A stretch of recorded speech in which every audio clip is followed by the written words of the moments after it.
बुंदेलखंड किसान सेवा समिति के तत्वाधान में समूचे बुंदेलखंड में आयोजित सर्वजातीय सामूहिक कन्या विवाह सम्मेलन, जहां सामाजिक एकता और संस्कारों की मिसाल एक साथ देखने को मिलेगी।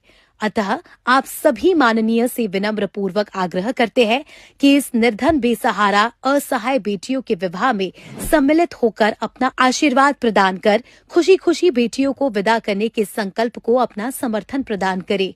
ये सम्मेलन हर वर्ग की बेटियों के सम्मान और उज्जवल भविष्य की दिशा में एक कदम है। जो भी परिवार अपनी बेटी या बहन का विवाह इस सामूहिक सम्मेलन से कराना चाहते हैं, आज ही करें।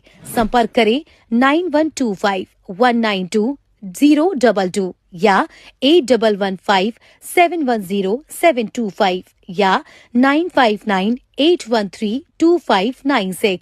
प्रेम, संस्कार और एकता का ये महायज्ञ आपका स्वागत करता है।